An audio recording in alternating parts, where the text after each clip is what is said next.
5, 4, 3, 2.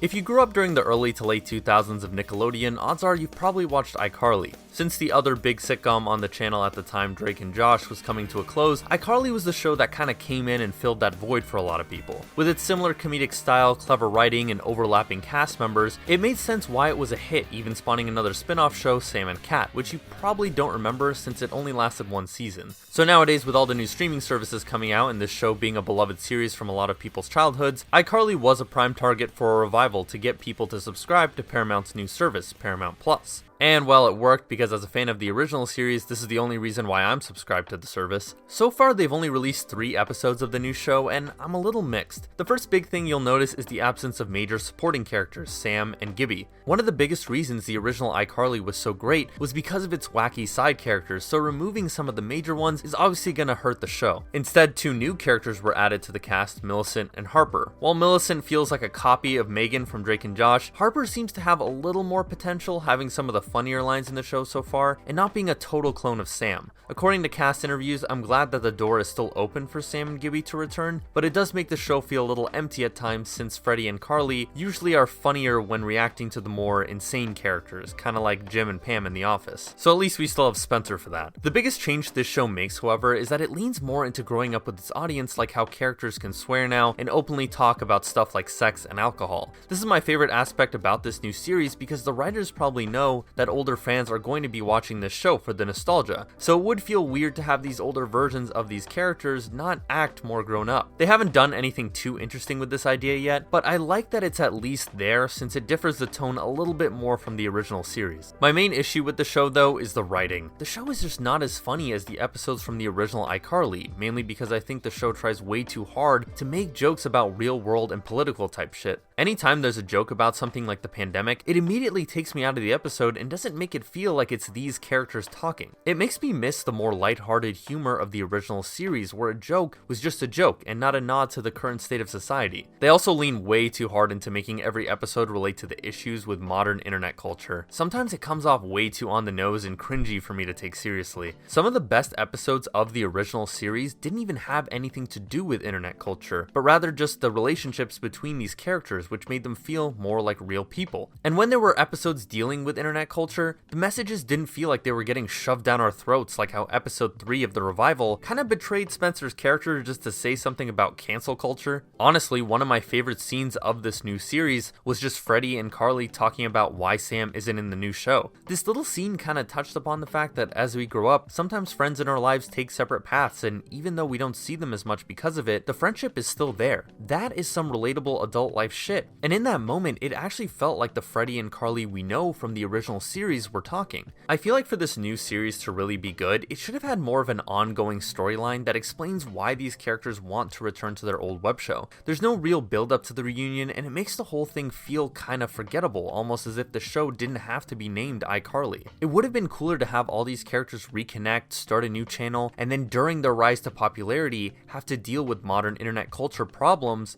more naturally. I feel like it was a missed opportunity not making the idea of Carly making a new channel a metaphor for the revival series itself. Figuring out how to fill the void of Sam not being there, for example, could have been its own episode. Building a brand on YouTube and the problems that come with it is something we see in real time today with big influencers. So why not take the opportunity to form the revival around that?